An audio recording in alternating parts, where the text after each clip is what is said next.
Bem, bom dia a todos. Daremos início agora à apresentação de resultados do primeiro trimestre de 2026 da MDNE. Eu sou Alan Aquino e apresentando os resultados, Diego Vilar, CEO da companhia, Diego Vanderlei, CFO, e Diogo Barral, diretor de Relações com Investidores. Para fazer perguntas, mantemos a mesma dinâmica e caso você queira fazer sua pergunta, utilize a função do Raise Hand, mas caso você queira escrever a sua pergunta, mande pela funcionalidade do Q&A, que ao final desta apresentação iniciaremos a sessão de perguntas e respostas. Eu gostaria também de lembrar que eventuais declarações que possam ser feitas durante a conferência são baseadas em premissas da diretoria da MDNE. As considerações futuras não são garantias de desempenho, pois envolvem riscos e incertezas e dependem de fatores que podem ou não acontecer. Feito o disclaimer, Diego Vilar, você está com a palavra. Obrigado, Alan. Bom dia a todos. Mais uma vez é um prazer estar aqui com vocês, apresentando um pouquinho dos nossos resultados. Estou também com Diego Vanderlei, Diogo Barral, nosso CFO e nosso RI. Os números do primeiro TRI já indicam, né, ou já conduzem a todos ao entendimento daquilo que durante o follow-on, durante as conferências das quais nós somos convidados e as interações que nós temos com os investidores, todo o buy side, a gente mostrou o que seria o ano de 2026 dentro das nossas expectativas, e eu acho que um quarto desse ano está muito bem refletido aí no primeiro tri, né? Então vamos falar um pouquinho disso, falar um pouquinho de cada um desses indicadores operacionais e financeiros e dar um pouquinho de visibilidade para vocês. E aí no final eu volto no Q&A e aí eu posso me aprofundar um pouco mais nas questões que vocês tenham dúvidas. Então, primeiro TRI a gente fechou com 1,3 bilhão de lançamentos, né? O mais importante aqui talvez seja destacar que a gente acumula em 12 meses com esse TRI 5,5 bi, e quando nos perguntaram, né, qual seria o tamanho que a gente estava mirando, a gente falava que no médio prazo, né, a gente estaria buscando agora o patamar de 5 bi, com a correção da única mais recentemente a gente falou em 5,5, a gente já fez isso, né? Esse é o dado que eu queria trazer como uma, assim, um destaque maior, é a nossa capacidade de desenvolver produto e entregar com excelente performance de comercialização rapidamente, né? Aliás, quando todas as vezes me trazem questões, perguntas sobre demanda, capacidade de comprar terreno, desenvolver produto, eu falo, olha, a pergunta está com viés errado, né?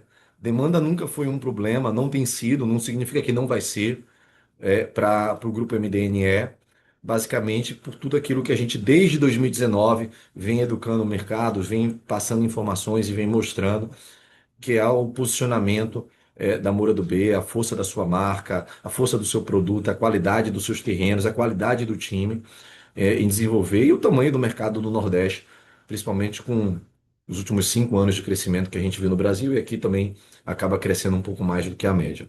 Então, 5,5 bi, a gente já atinge esse patamar. O que a gente tem agora para poder fazer é rebalancear ele, né? A gente está muito mais exposto no condomínio fechado, o que é positivo, tá? 4,4 bi, 80% disso foi feito em condomínio fechado, relembrando, né? Risco de execução, risco de alavancagem, risco de financiamento, tudo isso é mitigado nesse modelo de negócio. Então, a, é sempre ideal estar exposto nele sobre todas as opções. 1,1 bi foi incorporação, a gente sempre informou a vocês que a gente está mirando a Mood no patamar de 1 bi, aqui tem um pouquinho mais, porque a própria Mood foi um pouquinho mais e já tem número de vendas da única do primeiro tri, ainda tímido, mas ao longo de cada trimestre ela vai ganhando mais corpo no mix de produtos. Então o grupo MDNE vai para 5,5 bi, que já está, porém, num balanceamento diferente de produtos.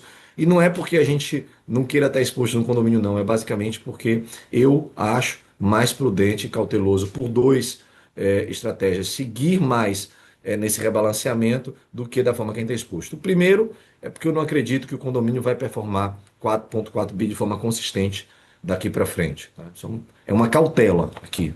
Obviamente que se ele puder ir, a gente vai, mas é uma cautela. O segundo é um, é um modelo de negócio muito dependente da mão de obra especializada dentro do canteiro, né? E cada vez mais a gente vem tendo dificuldades em formar pessoas, contratar pessoas que sejam capazes de manter esse crescimento que a gente vem entregando no condomínio. Aqui é o patamar de lançamento, então a capacidade operacional da companhia de desenvolver negócio e ofertar.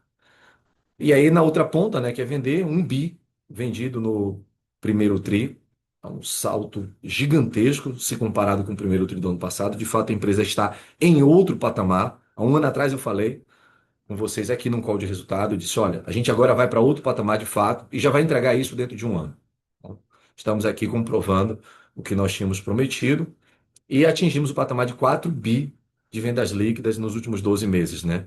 71%, quase 3 bi de condomínio, 29% ou 1,1 bi em incorporação. A Mood é isso, tá? Lançou, vendeu, lançou, vendeu, lançou, vendeu na média. Então, pode olhar que o que lançou, vendeu aqui de incorporação. O condomínio, por mais que a gente tenha se acostumado a ser um grande sucesso de vendas, é um ciclo um pouco mais longo, né? Imagina. Nesse período a gente lançou Lucena Plaza, Moura do B Plaza, Moura do B Corporate, Mansão Seara, vários projetos de tickets muito altos, né? 10, 12, 14 milhões de reais. Então, considerar que isso é vendido 100% em poucos meses é muito otimismo. A gente não roda a viabilidade assim, mas ainda assim a gente teve uma excelente performance de vendas que levou a Moro do B a um VSO acima dos 50%. O que coloca a gente, se não no melhor VSO do médio e alto padrão, ali com certeza entre os três melhores, perdendo apenas para as empresas de Minha Casa Minha Vida, que tem outra dinâmica e que a gente está exatamente buscando esse caminho também através da Única. A nossa receita líquida atingiu o patamar de 628 milhões de reais apenas para um primeiro tri, mas aqui eu acho que o mais importante não é só o crescimento. Crescer por crescer, eu acho que não é o que ninguém deveria buscar e não é o que a gente está buscando. A gente cresceu com eficiência. Chegamos à margem bruta de 40%.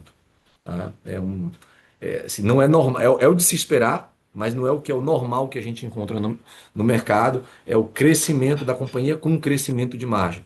Muitas vezes, não é no mercado imobiliário só, né? No mercado em geral, o que a gente mais vê é as pessoas até crescerem e dizerem que está abrindo mão de margem para depois estabilizar e depois conseguir ganhar margem. O que a gente está trazendo aqui, na verdade, é uma eficiência financeira pelo próprio crescimento da empresa. 2,5 bi foi a receita acumulada dos 12 meses e crescendo. 1,6 bi disso veio do condomínio fechado, ou 62%, 38% da incorporação, em quase 1 bi, 971 milhões de reais. Aqui o condomínio, ao longo do tempo, vai diminuir a relevância, não vai perder relevância, ele vai diminuir, e a incorporação vai, não com a MUD, não com a incorporação na Moura do B, mas dentro do grupo MDNE com a Única. Eu acho que aqui é o mais importante, né? A gente, durante o follow-on mais recente, a gente comentou com vocês que se a gente exercesse a, quase que a totalidade da oferta que a gente estava mirando, que era próximo de 500 milhões de reais, a gente tinha capacidade de entregar no ano um número próximo de 600 milhões de reais de lucro líquido, né? Se fosse ali a oferta base, que era metade disso, a gente deveria caminhar mais para 500 milhões por conta dos negócios de condomínio que a gente seria capaz de desenvolver. Então está aqui a entrega de pelo menos um quarto desse número já no primeiro trimestre, 156 milhões de reais de lucro líquido. É o maior lucro líquido para um trimestre da companhia. Não tem muito tempo que aqui numa apresentação de resultados como essa, a gente falava de 150 milhões de lucro por ano. Aliás, esse era o número que quem está conosco ou cobrindo a empresa desde o IPO, que a gente falava que seria o estabilizado da empresa de lucratividade para o ano dela, quando a gente atingisse voo de cruzeiro. A gente passou um pouco mais de 6 anos desde a nossa oferta pública de capital e a gente já está entregando um lucro superior por trimestre. Tá? E aí, mais importante talvez do que o número em si, é a margem líquida de 25%, um retorno médio de patrimônio de 27%. É o maior retorno médio de patrimônio das empresas listadas de médio e alto padrão, né? De novo, é difícil competir, né, com o Minha Casa Minha Vida em termos de rentabilidade, mas dentro do que é o jogo que a gente vem jogando, é o melhor retorno médio de patrimônio até o momento. 505, 27%. 505 milhões de lucro líquido acumulado em 12 meses, mostrando a vocês também aqui que o endereçamento que nós falamos em janeiro está muito bem solidificado, né? O ponto que eu sempre tenho chamado a atenção, mas não é ponto de preocupação, obviamente é a cautela que nós temos de não alavancar essa empresa. A gente é uma empresa com alavancagem baixíssima, né? 4% de dívida líquida sobre ela, quase zero, né? Mas eu sei que no médio e alto padrão é muito difícil, sei não ter consciência bastante disso, casar crescimento, como a gente vem fazendo, com geração de caixa, mas o meu grande trabalho aqui hoje, do ponto de vista de indicador financeiro, é começar a reverter queima de caixa para geração de caixa. Isso não vai acontecer no curto prazo, porque a gente tem muito negócio rodando, o próprio crescimento da Única no curto prazo consome caixa, o Minha Casa Minha Vida vira uma trajetória de geração de caixa, como tem acontecido com a Direcional e com a Cury, quando estabiliza, né? Tanto é que elas precisaram fazer ou follow-on ou IPO para poder financiar o seu crescimento. 122 milhões de consumo de caixa no primeiro TRI, ex-dividendos, né? E pagamos, a gente já tinha no fechamento do ano passado guiado vocês para 200 milhões de dividendos esse ano, já entregamos metade, segunda metade vem agora no segundo semestre de 2026. Bem, esses são os principais números que eu queria dar um destaque para vocês do ponto de vista operacional e financeiro.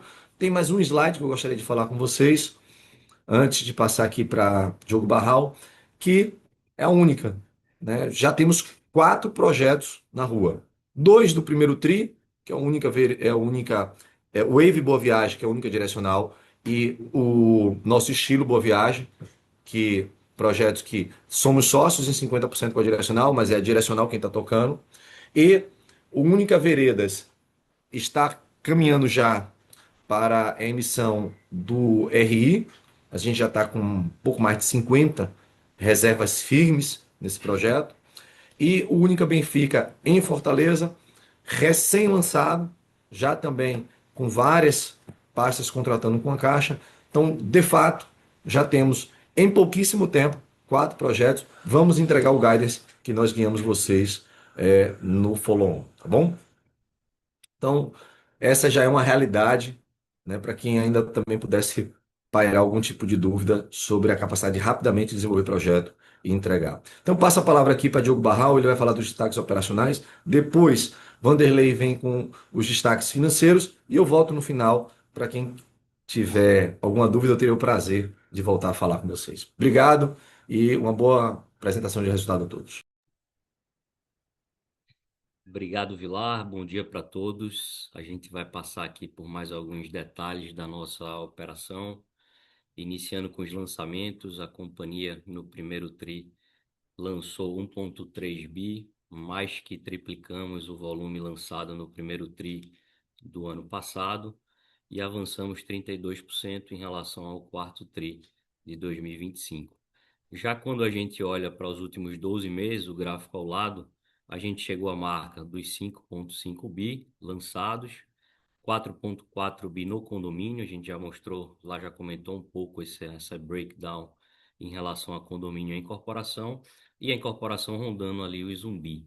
Assim, a gente avançou 20% em relação ao ano completo de 2025. Seguindo para as vendas, a companhia comercializou pouco mais de 1 bi no primeiro TRI, crescemos 88% em relação ao primeiro TRI do ano passado e 48% em relação ao quarto TRI de 2025. Visão dos últimos 12 meses, alcançamos a marca dos 4 bi, crescemos 14% em relação ao ano de 2025.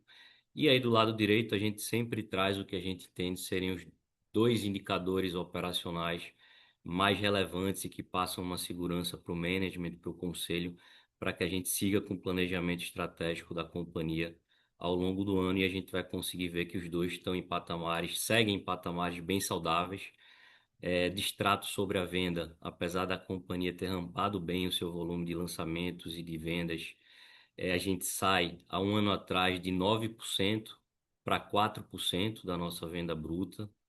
Quando a gente olha a nossa velocidade de venda, ela segue por um bom tempo acima dos 50%.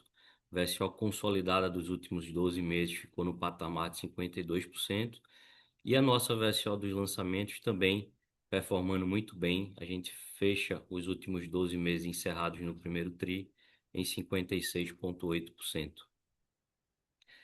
Caminhando para o nosso estoque, fechamos o período com 3.850 em estoque, e aqui a gente também sempre reforça dois pontos importantes do nosso volume de estoque. A gente tem uma quantidade de estoque pronto muito baixa frente ao nosso volume total, hoje representando 3,3%. Se a gente olha em relação ao trimestre passado, nominalmente a gente conseguiu baixar, mesmo entregando 4 projetos ao longo do primeiro TRI, saindo de 136 para 128 milhões.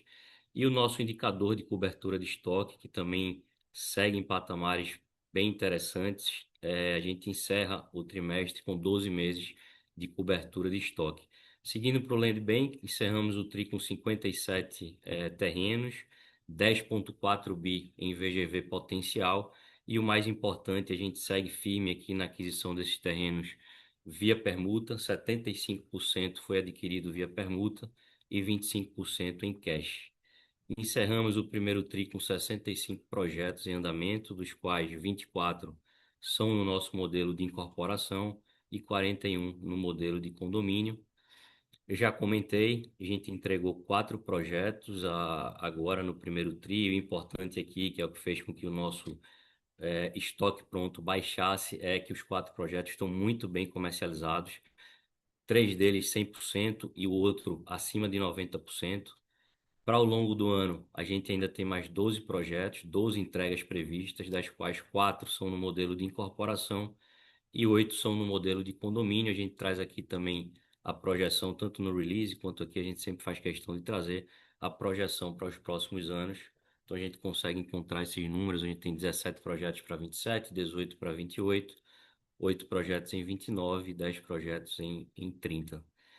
Eu encerro aqui agora esses detalhes operacionais e deixo com o nosso CFO para ele detalhar um pouco mais os nossos indicadores financeiros. Pessoal, bom dia. Vamos tocar aqui os destaques financeiros, começando pela receita líquida. A gente entregou 628 milhões no primeiro TRI. Isso representou um crescimento de 43% em relação ao primeiro TRI de 25 e uma leve queda ali de 11% em relação ao quarto TRI do ano passado. Aqui é importante a gente frisar dois pontos. Primeiro, em relação à incorporação, que teve uma leve queda em relação ao TRI, né, de 248 no 4T25 contra 240 no 1T26. Aqui a gente tem, pela primeira vez, né, para um trimestre, a Moody começa a participar mais do lucro bruto do que a incorporação de alto padrão que a gente tinha de forma relevante no nosso balanço, projeto que a gente lançou ali até o ano de 2024. E aí, a partir de agora, a gente começa a ver uma mudança na participação do lucro. A Moody ela não é tão focada quanto esses projetos de incorporação de alto padrão que a gente tinha no nosso resultado. A gente ainda tem um pedaço. E aí, com isso, a gente vai aumentando o nosso resultado apropriado. A gente vai ver mais para frente, nos slides seguintes, e que a gente cresceu bastante esse lucro a apropriar. E aí, por isso, né, a gente, apesar de ter vendido mais, o lucro ainda não está tão evoluído, por isso que a receita da incorporação veio um pouco mais baixo. No caso do condomínio, é a dinâmica dos terrenos que a gente reconheceu nesse TRI. Foram 3 projetos, a gente teve a torna do Infinity em Fortaleza e teve também a torna dos 2 Beach Class, o Beach Class Bahia e o Beach Class Milagres. Esses 2 Beach Class foram 100% permutados, ou seja, margem quase que 100%. E o Infinity teve ali uma parcela de cash, mas não tão representativa, de modo que a receita foi um pouco mais baixa, contribuindo para uma melhor margem bruta, como a gente vai ver na sequência. E aí, quando a gente olha o acumulado dos últimos 12 meses, a gente entregou aproximadamente 2,5 bi de receita, um crescimento de 8% quando a gente compara com o ano fechado de 2025, a receita da incorporação rodando 1 bi, né? Diego comentou um pouco sobre como a Única ainda vai trazer, né, resultado aqui para o nosso para DRE e balanço, e com isso essa receita deve crescer bem aí nos próximos anos. Já o condomínio com uma receita de 1,5 bi. Seguindo para lucro bruto, a gente entregou 263 milhões, crescimento de quase 70% em relação ao primeiro TRI de 25 e um crescimento de quase 11% em relação ao quarto TRI de 2025. Aqui o mais importante, um ganho de margem bruta, que a gente ajusta sempre por juros capitalizado, entregamos 42% no trimestre.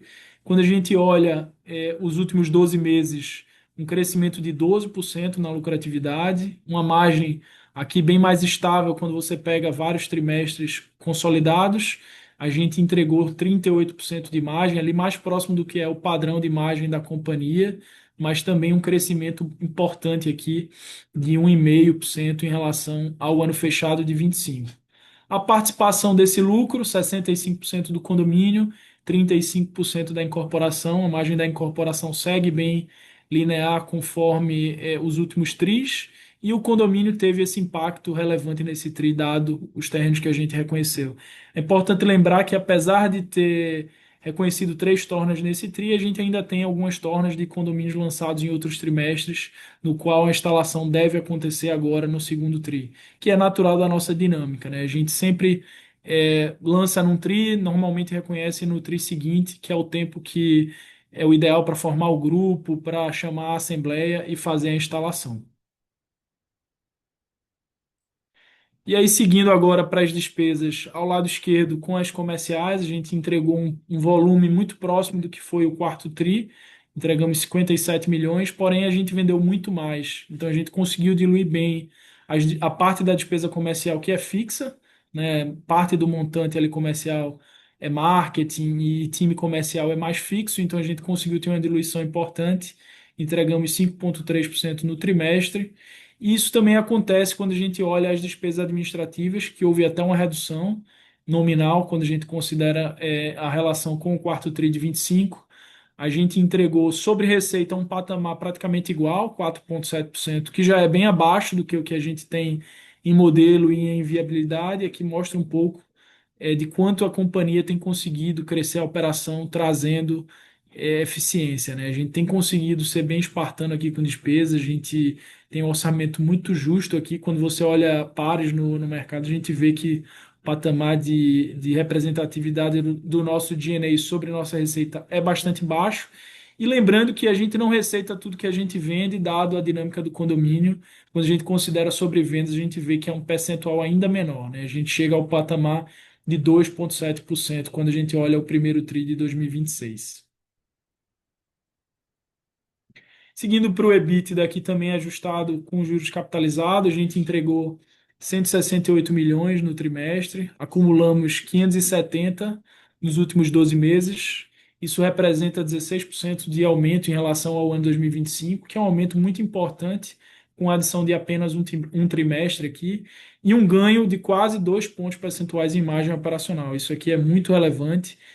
Tudo que a gente acabou de falar com relação à diluição de despesa contribui aqui para o ganho da companhia. A gente ainda não está em estabilidade de lucro para o tamanho que a gente vem rodando, então a gente ainda tem espaço para melhorar. Se a gente conseguir é, fazer o que a gente vem fazendo em ser espartano com as despesas, a gente pode ter até um incremento de margem quando a gente olha para frente.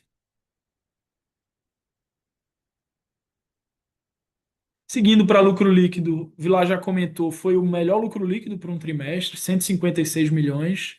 A gente teve uma margem também bem expressiva no TRI, 24,8%. Quando a gente olha nos últimos 12 meses, a gente entregou 505 milhões de lucro, com a margem líquida de 20%. Esse lucro foi 20% maior do que o lucro do ano 2025, então a gente realmente vem mudando de patamar. E aí, lembra, a gente ainda não está dando a lucratividade que os nossos modelos apontam para o tamanho de empresa que a gente vem rodando. A gente tem ainda uma dinâmica de lucro a reconhecer até chegar no nível estabilizado. E o mais importante aqui para a gente é manter um retorno para o acionista importante. A gente sabe que o custo de capital tem sido muito alto aqui no Brasil, e para a gente é muito importante a gente ter um retorno diferenciado, então a gente vem conseguindo fazer isso. 27% nos últimos 12 meses, muito em linha com o que foi 2025 e até um pouco acima do que é o que a gente conversa com vocês, o que a gente passa de expectativa. De fato, a operação tem ido muito melhor do que o que a gente vem planejando, né? As margens têm ido melhores. O montante da operação vem em linha com o que a gente conversa. Então, com isso a gente encerra aqui o resultado. Fala só do resultado apropriado agora no slide seguinte, Alan, por favor. No primeiro TRI, a gente fechou com 436 milhões. Como falei, a incorporação, apesar de ter vendido mais, ainda não, a receita ainda não veio toda para o resultado. A Moody ainda tem muita obra a desenvolver até chegar no nível estabilizado. Com isso, a gente cresceu em 11% esse resultado apropriado em lucratividade, né? E também um ganho aqui de margem, né? De novo, a Moody tem uma margem um pouco melhor do que a incorporação de alto padrão que a gente vinha rodando. A gente conseguiu adicionar aí 0,4% de margem REF a apropriar nos nossos resultados. No condomínio, na venda fechada, praticamente não tivemos alteração, 41 milhões de resultado a apropriar, a margem também muito em linha, 30,3%. E a taxa de administração também permaneceu em linha, crescendo ali 6%, 436 milhões o resultado a apropriar. Aí, para fechar os destaques financeiros e seguir para o Q&A, a gente traz aqui nosso caixa e o endividamento. Relembrar aqui que a gente fez o follow-on ali no mês de janeiro, entrou líquido de FIIs e impostos, 462 milhões no caixa da companhia. A gente pagou 100 milhões de dividendos que a gente havia anunciado em dezembro de 2025, e a operação queimou 122 milhões de caixa. Com isso, tudo somado, a gente teve uma variação de 240 milhões na nossa dívida líquida, que tinha encerrado em 324 em 25, agora a gente encerra primeiro TRI de 26 com 84 milhões. Isso representa 4% sobre o nosso patrimônio, patamar que a gente considera bem saudável. Na verdade, a gente sempre fala que quer rodar a empresa entre 15% e 20% de dívida líquida PL. Isso para melhorar retorno sem trazer risco desnecessário aqui para o nosso acionista. O modelo aponta isso, tá? Então a gente deve queimar caixa ainda, estamos crescendo bem. Muito terreno aí que a gente vem pagando, terrenos que a gente já, inclusive, projetos que a gente já lançou, e a gente ainda tem o parcelamento desse terreno e também novos terrenos que a gente está adquirindo. Só para dar um dado, esse trimestre a gente pagou o dobro de terrenos que a gente pagou no quarto TRI, né? É natural do crescimento esse volume de terrenos. E também tem a Única, como o Vilar comentou, vai precisar de um pouco mais de capital. E aí o follow inclusive veio para isso, né? Então é de se esperar que a gente nos próximos tris tenha uma queima de caixa. Quarto tri é um tri que a gente deve ter uma geração pequena, mas sim uma geração, e a gente deve encerrar o ano perto dos 15%, como a gente já havia comentado com vocês. Mas até para dar um dado importante, a gente acompanha caixa aqui mensalmente, na verdade, semanalmente, junto com o Diego, inclusive. E hoje o que o modelo aponta é que a gente está cerca de 2% melhor na realidade do que o próprio modelo, né? Então a gente segue confiante aqui que o caixa segue num patamar conforme o planejado, estamos até um pouquinho melhor. E aí, ano que vem, só para relembrar, a gente já tem 150 milhões de dividendos anunciados. Antes disso, a gente paga 100 milhões no segundo semestre. E a gente tem espaço, né, se a dívida líquida permanecer bem, de pagar um pouco mais do que os 150 ano que vem e anunciar mais dividendos. E aí a gente já antecipou que o modelo da gente tem 150 milhões, e aí a gente fecharia o ano total com 300, mas é algo que a gente tem que ver a operação conforme como que a gente vai chegar até lá, tendo espaço, e como o modelo vem mostrando que tem, a gente seguiria dessa forma. Com isso eu encerro aqui os destaques financeiros, passo o Alan aí para a gente seguir com o Q&A. Obrigado, pessoal. Bem, iniciaremos agora a nossa sessão de perguntas e respostas. Se você quiser fazer sua pergunta, utilize a funcionalidade do Raise Hand, mas caso você queira escrever, utilize a funcionalidade do Q&A.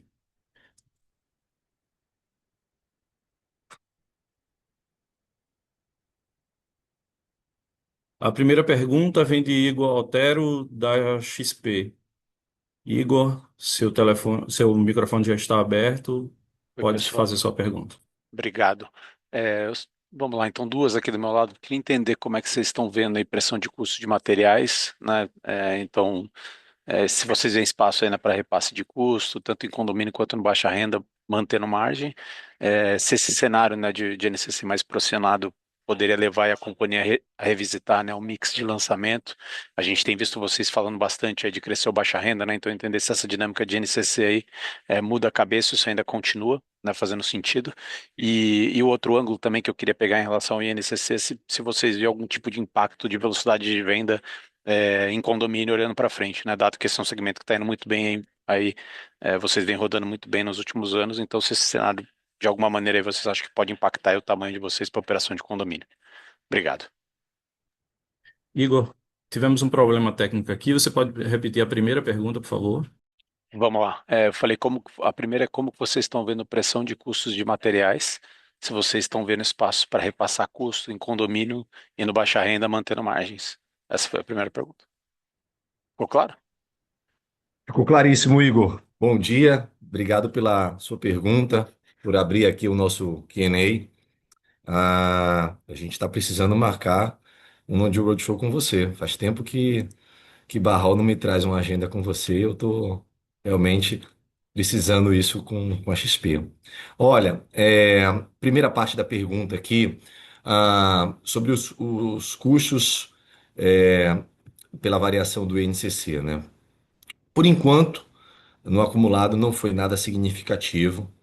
A gente vem acompanhando, eu venho acompanhando bem de perto as negociações e variações de preços de materiais por conta desse choque do petróleo momentâneo, do qual todas as vezes que me perguntaram, sempre disse, eu não acredito que isso é duradouro, isso é extremamente momentâneo e que vão ter os oportunistas que vão querer trazer um aumento de custos e toda vez que tem trazido eu tenho feito uma pergunta tão simples quanto essa. Abra a sua composição, o quanto pesa o combustível, ou se o material é um derivado de petróleo, eu teria o prazer de atender. Até agora ninguém trouxe a sua composição, mas quem apresentou, e a gente não teve muita opção de negociar, por conta de relevância de mercado, né? Saco de cimento é algo que ninguém tem relevância na compra, né? É quase que uma commodity, até porque construtora nenhuma compra o que é significativo, né? É mais um mercado de varejo. E aí eu vou te dar um overview. O impacto disso sobre o que está acima do INCC é irrelevante até o momento nas nossas contas de médio e alto padrão. Eu vou te dar uma ideia disso. Em torno de 1% a mais do que o INCC. Isso é o que a gente compõe da cesta e daquilo que já foi trazido e que já foi internalizado. Aí eu lembro, né? O condomínio fechado, isso é sobre o custo, não é sobre margem, tá? O condomínio fechado, a gente tem sempre o espaço de cobrar taxa extra sobre os valores das cotas. E um dos motivos para aumento de taxa extra são situações como essas. Então, o modelo de condomínio é blindado sobre isso. Tá? O modelo da MUD, a gente coloca dentro das nossas viabilidades durante o acompanhamento 5% de contingenciamento, da qual só é retirado ao final do projeto. Né? Quando o projeto está entregue e inicia o seu processo de averbação. Então, até o exato momento, a gente está bem protegido nas duas segmentos da gente. Sobre a sua pergunta ainda na primeira parte, que é sobre arrefecimento de vendas por conta de correção de NCC, primeiro, a gente não coloca dentro do modelo a correção do custo igual a da carteira e do estoque. A gente é muito conservador, em alguns casos chega à metade. Digamos, se o INCC está em 6%, o custo vai a 8%, dentro da nossa viabilidade de correção ao ano, e a carteira e o estoque a 4%. É mais ou menos assim que a gente estrutura uma viabilidade da Moura do B para poder proteger os resultados. Aliás, se você puxar uma série histórica aí de 2020 para cá, variação de NCC versus margem bruta da Moura do B, você vai ver que a correlação existe, porém a banda de variação da margem bruta é múltiplas vezes menor do que ao quanto que o INCC variou, mostrando que essas proteções ela amortece essa dinâmica de variação. Sobre dinâmica de demanda, ah, a gente nunca esticou. Eu sempre disse isso para vocês, inclusive para você, que nas nossas contas a gente sempre tomou a decisão de se o preço de venda traz margens dentro do que nós desejamos, e cada vez mais a gente tem sido, eu diria, exigente com relação à margem. Pode tirar, tá, a tela aqui até para ajudar na visualização, essa do Kenny. É, eu diria que a gente, se a gente sempre aceitou essa margem, a gente sempre deixou um pedaço do ganho de preço para o cliente.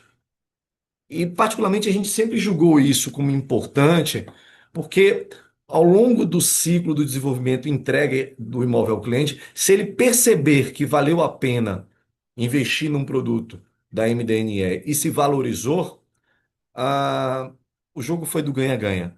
A gente nunca levou o preço a um limite do qual todo o resultado ficou para a gente, nada para o cliente que acreditou no início do projeto.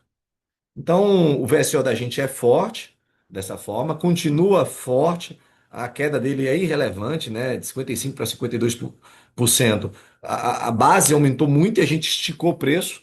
Eu dou um exemplo para você do Lucena Plaza lançada um ano atrás, do qual no condomínio girou em torno de R$ 20.000 a valor de hoje, 20, 21,5, e o Moro do B Plaza já veio a 23,5. Então, assim, é o mesmo produto com áreas muito parecidas, então a gente teve um ganho real de preço. E mesmo assim o VSO continuou muito bom. Então, eu não tenho preocupação, não diante da realidade atual, que isso venha impactar sobre demanda. Aliás, Igor, já entrando na segunda parte da sua pergunta, que eu respondi com essa também, é que muitas vezes as perguntas vêm sobre preocupação de demanda, de land bank, e ela deveria estar mais atrelada a obra. E ainda diria que não é sobre a ótica desse impacto aqui ah, do choque do petróleo, vamos dizer assim, com esse embate entre Estados Unidos e Irã. Eu diria que é mais sobre uma lógica perversa que a gente vive no nosso país, que não impacta apenas no mercado imobiliário, mas na indústria como um todo, que é a gente sempre está fadado a todas as vezes que a gente cresce e cresce por longos períodos, a gente bate num teto de disponibilidade, de produtividade, né? Não é só oferta de trabalho, é a mão de obra ser capaz de crescer acima do que está sendo proposto de crescimento através da produtividade. É pelo contrário, as lógicas são perversas e isso prejudica a indústria do Brasil. E todo mundo está sofrendo com isso. Pelo menos quem está sendo transparente está dizendo a vocês que cada dia tem sido mais complexo conseguir mão de obra e mão de obra produtiva, né? Não só porque a gente vive o pleno emprego, então o colaborador, principalmente dessa faixa, não tenha qualquer preocupação em perder o emprego, e quando ele o perde, as políticas públicas do nosso país favorecem ao desejo dele se manter por um período desempregado, e a informalidade da renda permite. Eu não tenho otimismo nenhum sobre isso, a não ser que eu escutei recentemente uma proposta que eu achei bastante razoável, né? A CLT está com mais de 80 anos de existência, com certeza ela já está defasada, e dá outra opção, a opção de quem não quer ser CLT, ter contratos de trabalho, e diminuir a quantidade de benefício social, pelo menos, ou dizer que quem está recebendo deveria trabalhar como voluntário no ambiente público, né, escola, o que fosse, saúde, tudo mais, para que a gente possa tirar essa lógica perversa de não incentivar a pessoa a ir para o primeiro emprego ou para os empregos de uma faixa da pirâmide inferior. Então, eu acho que é mais nesse viés que as perguntas deveriam vir do que na linha mesmo da outra ótica, porque não é o que é onde a gente vem tendo problema algum. Tá ótimo, Diego. Bem claro. Obrigado.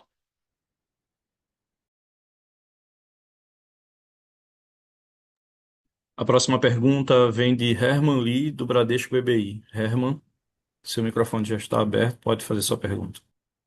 Bom dia, Vilar, Diego, Diogo, obrigado pelo espaço aqui. É só uma pergunta do nosso lado. Queria saber um pouco mais da expectativa de lançamentos para o ano, né? Vocês já deixaram isso bem transparente, claro, mas queria saber se pode ter um aumento versus as expectativas passadas, dada a demanda forte, mas mais pelo efeito da Única, né? Teve um aumento da participação na empresa.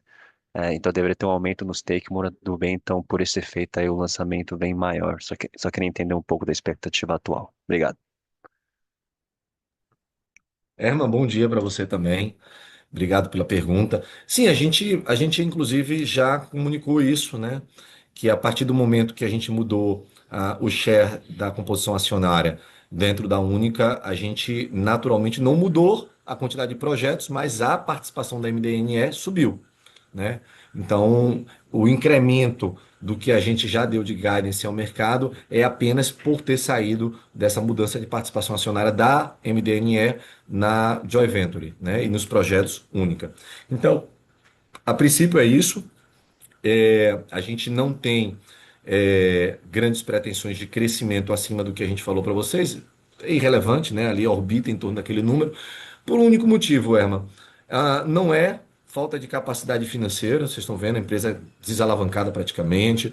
Não é por falta de mercado ou land bank, ou que a gente está preocupado com velocidade de vendas. Veja o VSO, veja o percentual de estoque pronto da empresa, irrelevante, né? A gente tem estoque, muitos deles estão na fase de lançamento ou na fase de construção.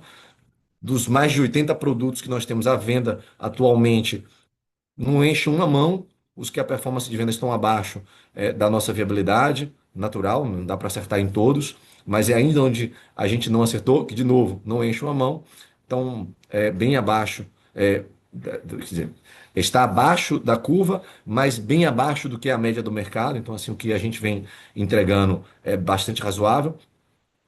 E não, o que que limita, né, esse crescimento? É uma preocupação verdadeira, genuína, minha e de toda a diretoria e das lideranças da companhia, na qualidade do produto e na sua capacidade de execução dentro dos nossos parâmetros de viabilidade. E aí não lê apenas custo, tá? A gente está falando de prazo, custo, qualidade percebida pelo cliente, né? Então a gente não vai ficar de forma irresponsável dando saltos de crescimentos, como fizemos nos últimos 5 anos, que foram de forma bastante consciente e responsável. Não tem como dar sobre essa nova base de tamanho, seria irresponsável fazer isso por limitações produtivas. Aliás, eu até falei lá atrás nos destaques operacionais que o rebalanceamento do condomínio não é por demanda. Eu tenho uma preocupação, mas a demanda está forte, está aqui mostrando. É por uma preocupação produtiva. Então eu acho que a gente tem que ter cautela. Eu sempre disse que os, os dois adjetivos aqui andavam juntos, né? O otimismo cauteloso. Então a gente sempre tomou decisões baseadas nessa premissa. E eu acho que mais do que nunca a gente tem que ter bastante cautela com a produção a patamares muito acima desse que a gente vem entregando aqui na Moura do B. Bastante claro. Obrigado, Vilar. A próxima pergunta vem de Luiz Assis, do Santander. Luiz, seu microfone já está aberto, pode fazer sua pergunta. Oi, pessoal, bom dia. Aqui do meu lado, eu queria explorar um pouquinho mais as vendas de Única, né? Acho que quando a gente vê, tiveram esses dois lançamentos na mesma praça, mas o patamar de venda de cada um deles foi bem diferente, né? Mesmo tendo sido lançado no mesmo mês e na mesma praça. Eu queria entender o que justifica essa diferença entre cada produto, né? Entre cada um dos lançamentos. E acho que também na mesma linha, entender como é que agora que vocês estão com 4 lançamentos, né, já contando esses dois do segundo trimestre, como é que vocês estão vendo a concorrência em cada praça, né? Eu sei que talvez seja um pouco cedo ainda para falar da concorrência nessas do segundo trimestre, mas só entender mais ou menos como é que vocês estão vendo isso. Tá. Eu vou deixar Barral responder a primeira parte, mas eu já vou aqui adiantar a segunda parte da sua pergunta. É, de novo, a gente falou bastante. Primeiro, bom dia, Luiz. Desculpa, eu não te cumprimentei aqui no primeiro momento. O que que a gente enxerga aqui do mercado de Minha Casa Minha Vida no Nordeste, né? Primeiro, é o segundo maior mercado Minha Casa Minha Vida do Brasil, com uma demanda gigantesca. Percentualmente, a demanda é a maior de todas. É um mercado de menos competição, principalmente no faixa 3. Nas faixas inferiores, tem muito incorporador de porte muito menor operando dentro do programa. de toda forma, tá? Casas, apartamentos, de todo método construtivo, parede de concreto, alvenaria estrutural. Mas o que a gente viu através das nossas pesquisas é que de 2020 a 2025, o mercado do faixa 3, que é onde a Única está mais concentrada, a demanda, ele é a demanda, a intenção de compra versus eu tenho renda para poder, e capacidade de endividamento, né? Ou seja, renda não comprometida, para poder adquirir o imóvel. São Paulo foi 78% atendido, vide aí o sucesso da Cury, e a nossa região apenas 20% atendida. Tá? O apartamentos de até R$ 400 mil agora, dentro do faixa 3. Coloco Minha Casa Minha Vida, como vocês estão vendo, um fenômeno que foi nos últimos 10 anos em São Paulo, dentro da cidade, atingindo um produto que não é de baixa renda, né? É uma classe média. E que tem uma demanda reprimida altíssima, e aí essa composição das faixas de juros de financiamento à pessoa física é muito atrativa, ainda mais num país nosso, com juros ao patamar de 14,5% como estamos atualmente. Então, é onde tem mais espaço para a gente crescer e explorar. O que eu tenho visto aqui, nesse exato momento, é a tenda expandindo em algumas capitais de forma até significativa. Né? Não é um produto que concorre diretamente com o nosso, ela tem hoje uma linha de produto que até o momento é o que ela mais apresentou, mais compacto, né? Apartamentos ali de 38 metros quadrados e com menos atributos de lazer que o nosso. Chega ao ponto, às vezes, de quase não ter vaga de garagem. É um público diferente do que a Única está se posicionando e vem ocupando o mercado. Eu particularmente, acho que na nossa região a dinâmica não funciona da mesma forma que São Paulo. As limitações de vaga de garagens são importantes, né? São Paulo é um fenômeno, esse tipo de produto, mas basicamente é uma das capitais melhor servida do Brasil com infraestrutura de transporte público. Aqui eu acho que ainda é um peso na tomada de decisão ter vaga. É óbvio que um apartamento nessa área, né, de 58, 59, quando a gente vai olhar a renda que aprova, as pessoas têm moto, né? Mas então, a gente não está nesse segmento especificamente. Nosso produto tende a um pouco mais, 40, 44 metros quadrados. A gente já apresenta um produto com duas suítes, ou com uma suíte. Eles lá, na média, não têm suíte. Então, é um competidor importante, de uma marca forte, que tem tido penetração na nossa região. E a gente está atento. E, de novo, né? O nosso market share ocupado tem espaço para os dois estarem aqui disputando o produto. Esse é o ponto. É a primeira parte da pergunta, que é sobre a performance de vendas do Estilos Boa Viagem e do Wave. Vou deixar o Barral falar um pouquinho aqui, ele tem acompanhado de perto. São dois projetos tocados hoje pela Direcional, que eu estou acompanhando também. Poderia dar a resposta, mas vamos dividir aqui um pouquinho. Luiz, tudo bem? Bom dia. Então, os dois projetos, o estilo, se eu não estou enganado, ele está na casa dos 50, 55% comercializado e o Wave ele está próximo dos 20%. Qual que é a diferença em relação aos dois, né? Quando a gente olha para a prévia operacional da companhia, a gente fez questão de dar esse disclaimer. O estilo ele foi lançado há basicamente um ano atrás, né? E aí esse é o motivo dele ter uma comercialização num patamar bem acima do Wave, e já o Wave, de fato, ele foi lançado no primeiro trimestre desse ano. Então, a diferença no volume comercial para os dois projetos, que são aqui em Recife, os dois consolidados pela Direcional, e o resultado vem por equivalência para a companhia, é basicamente essa. O estilo tem um período mais longo de lançado e o Wave foi lançado agora no primeiro TRI. Como a gente ingressou como sócio nos dois projetos agora, ao longo do primeiro TRI, a gente fez questão de adicioná-los à nossa tabela de lançamentos, constam lá os 8 projetos lançados no trimestre, porém a gente deu o disclaimer mostrando que o estilo tem pouco mais de um ano de lançamento.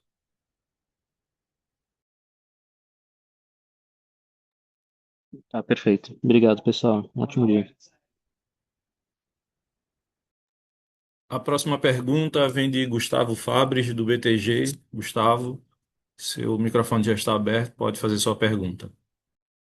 Oi, pessoal, bom dia. São duas aqui do meu lado também. A primeira é na Única, né? Eu queria mais pegar de vocês o que vocês têm sentido já de sinergias aí nesses primeiros meses de operação conjunta com a Direcional, né? Quais têm sido as principais contribuições até aqui deles para com vocês e também vice-versa. E também tentar entender se vocês chegaram já a discutir um pouco do pipe de lançamentos para 2027. Esse seria o primeiro tema. E o segundo, acho que até um follow-up, talvez na fala aí do Vanderlei no final da apresentação, é mais para entender em que fase que vocês enxergam que a companhia está hoje desse processo de crescimento de land bank, né? Vocês enxergam o nível atual, tanto em termos de tamanho quanto em termos de composição, mais ou menos como o nível ideal, aí pensando no que vocês têm de pipe de lançamento nos próximos 2 anos, ou a gente deve continuar a ver esse land bank crescendo aí para cima dos 2 anos de lançamento aí nos próximos tris e também acarretando em mais desembolso de caixa daqui para frente? São essas duas perguntas. Obrigado. Oi, Gustavo, bom dia. Um abraço aí pro pessoal do BTG, principalmente para Cambaúva. Olha, a Joy Venture com o Ricardo e a Direcional, excelente, tá? São os sócios que todo mundo quer ter, empresa séria, pessoas muito competentes e com um nível de humildade incrível.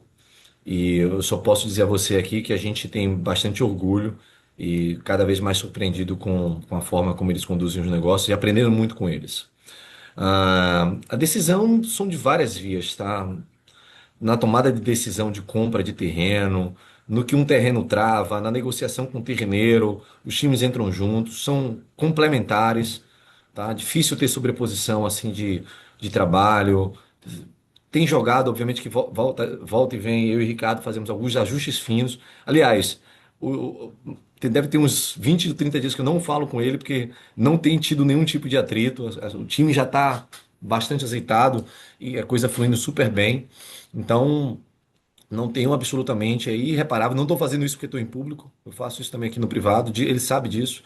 É irreparável a relação com eles, tá? Não tem, tem um ponto de observação e ajuste do qual eu deveria fazer. Então, eu tenho certeza que essa nossa Joy Venture vai ser bastante longeva pelas percepções iniciais, que aliás era o que já era esperado. Ah, para o ano que vem a gente já deu, né? O guidance da gente aqui para vocês. A gente já falou para onde que a Única está direcionada. O time dele está motivado a buscar. Ricardo, ele é ainda mais conservador com vocês. Ele não dá guidance, né? Ele é bastante cauteloso. Toda vez que eu falo, ele sempre fica lá, a gente tá dando guidance, vamos ser cautelosos e tal, mas a gente dá logo a informação e nos últimos 6 anos a gente cumpriu a risca o que nós combinamos com vocês e é o que a gente vai fazer de novo. É, então, pipeline está dado já. Então, não tem dúvida nenhuma de que isso vai acontecer, a não ser que as condições macro mudem do programa, tá? Que eu não acredito, independente de quem virá para o ano que vem como presidente, o programa vai se manter. Aliás, ele é um programa de Estado, não um programa de governo, vocês sabem disso melhor do que eu. Então, isso já está dado. E aí eu vou deixar Vanderlei, né? Você fez a pergunta para ele, vou deixar ele responder aqui a terceira parte da sua pergunta. Fala, Fabris, bom dia. Obrigado pela pergunta. Cara, a gente já tem um patamar de land bank bem interessante, 10 bi de land bank. Como você mesmo falou, já garante 2 anos aí de plano de negócio. A gente tem conseguido casar muito bem o início do pagamento do terreno com a proximidade do lançamento. E na maioria das vezes a gente deixa um sinal pequeno para fechar o negócio e o volume maior parcelado a partir do lançamento. Isso faz com que a gente queime menos caixa. Lembrando que a gente vai recebendo a torna ao longo da construção também do condomínio, quando o terreno é de alto padrão. Isso nos ajuda também na questão da gestão do capital aqui. Então, a gente está bem tranquilo com relação ao tamanho de terrenos. O que você deve ver, à medida que a gente vai lançando novos projetos, a gente vai adicionando novos no Land Bank, de modo que a gente siga aí nesses 10 bi, que é bastante confortável para fazer 5 bi ao ano, tá? Eventualmente vai ter um tri que a gente pode fechar com 11, 12, fechar com 9, mas vai estar sempre rodando ali os 10 bi. Tá ótimo, pessoal. Obrigado.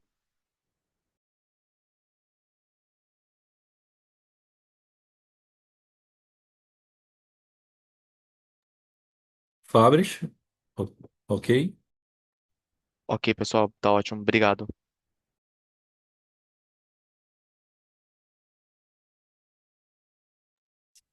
A próxima pergunta vem de Elvis Credendio, do Itaú BBA. Elvis, seu microfone está aberto. Obrigado, pessoal. Bom dia, Vilar, Vanderlei, Barral, Alan. Dois tópicos aqui do nosso lado. Primeiro, sobre o condomínio, tá?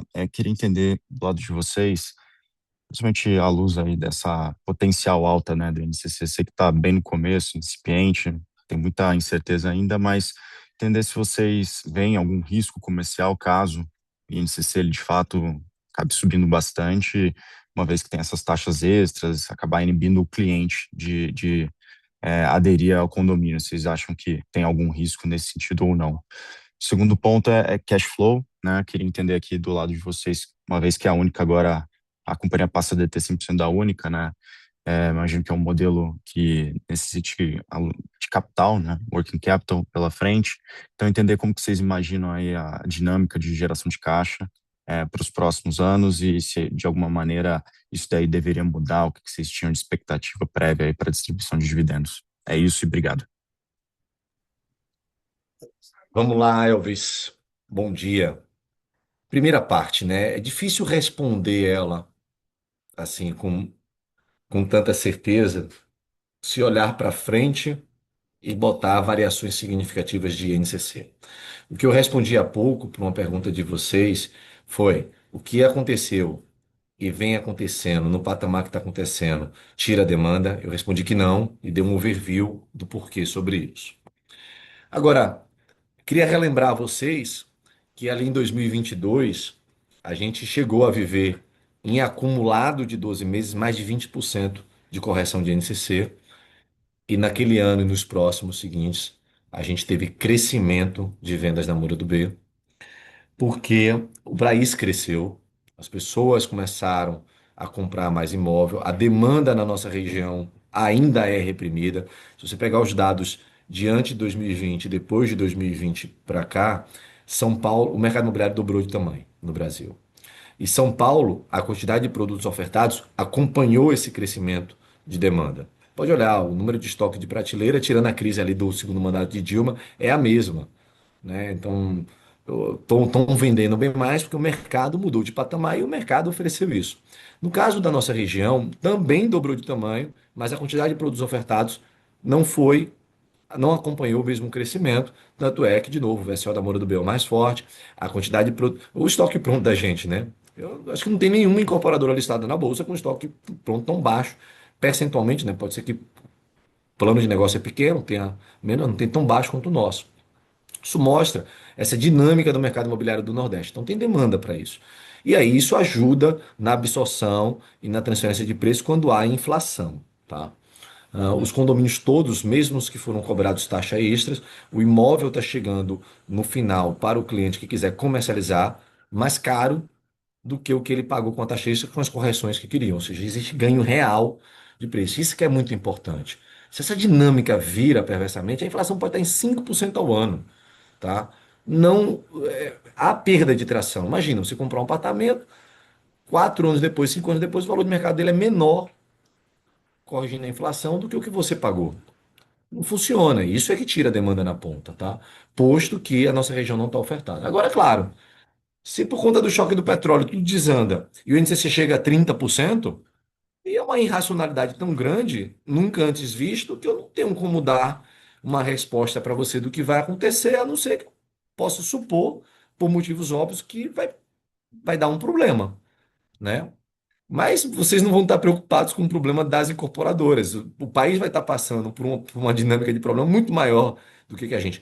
Mas eu sempre disse, e reforço aqui, é importante falar sobre isso, que a gente trabalha com cenários extremos dentro da Moura do B, e é por isso que a gente não alavanca a companhia, é por isso que a gente se expõe mais no modelo de condomínio, por isso que quando a gente tomou a decisão de seguir com a Única, a gente ir lá o crescer não foi tanto quanto a demanda na nossa região e com um ciclo mais curto. Por isso que a gente buscou a direcional, por causa dessa cautela.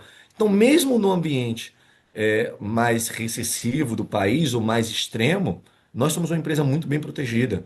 né? Vanderlei falou ali do que a gente tem de valores contratados de taxa de administração de 400 e poucos milhões de reais, mas de torna tem mais de 1 bilhão de reais, né? E a gente tem zero inadimplência de torna dentro da Moro do B, zero.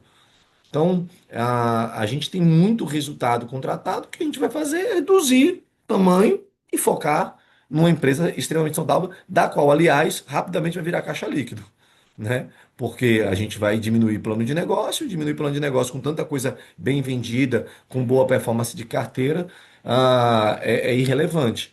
Agora, deixa eu te falar uma coisa. A gente fez uma análise aqui extrema de considerar que aquilo que está vendido não consegue corrigir além do INCC e que o estoque só consigo corrigir pelo índice que eu venho performando e o que eu falto fazer de obra.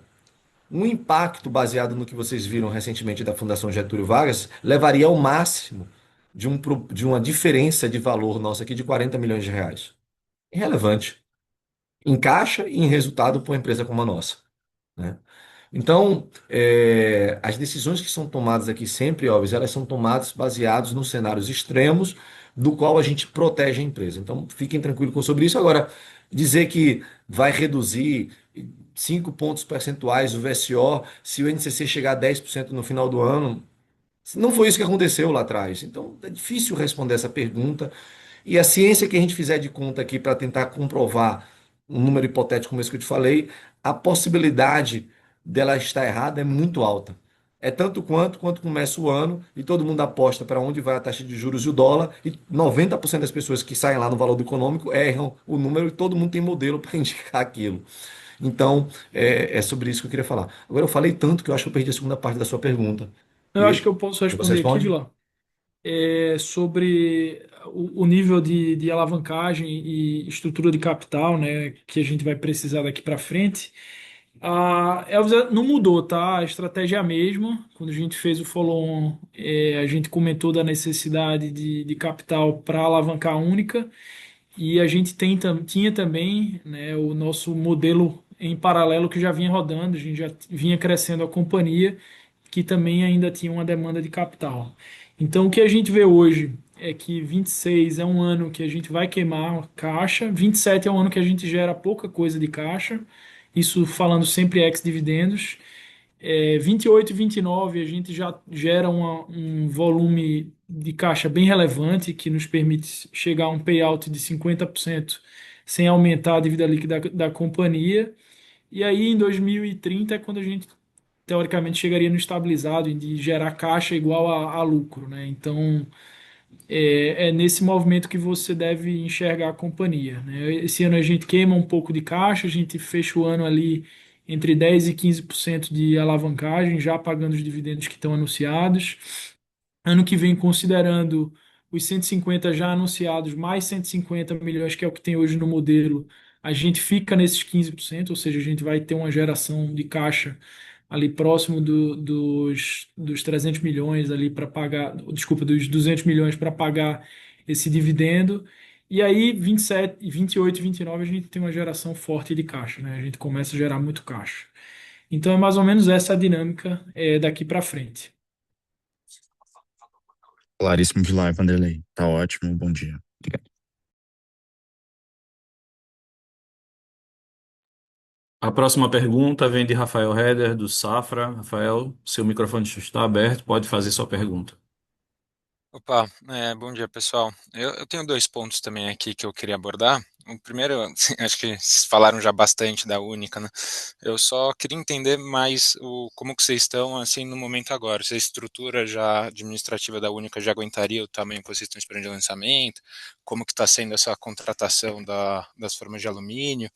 Em que estágio que vocês já estão ali do plano de negócio?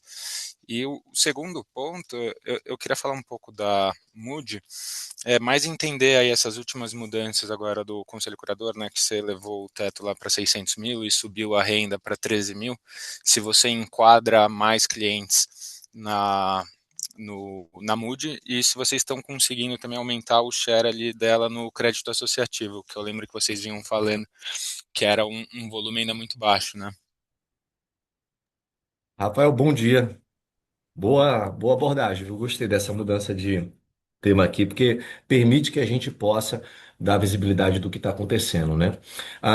Sobre a estrutura de G&A da Única, a gente tem a base resolvida já, até com a sede dela aqui no nosso escritório central já constituído, né? Tem o diretor de operações, que é o Fernando Arraes, temos o nosso time de desenvolvimento do produto, orçamento, tudo nesse quesito segregado da estrutura da MDNE e muita coisa é, com, usando da estrutura da própria MDNE, né, da Moura do B e da MUD, como ajuste de trabalho. Toda essa equipe que você está aqui na sala, ela trabalha para as três empresas do grupo e várias outras áreas também trabalham sem nenhum tipo de problema. Aquilo que focou na única foi de fato o produto, um pedaço da engenharia, a área de desenvolvimento, prospecção de terreno.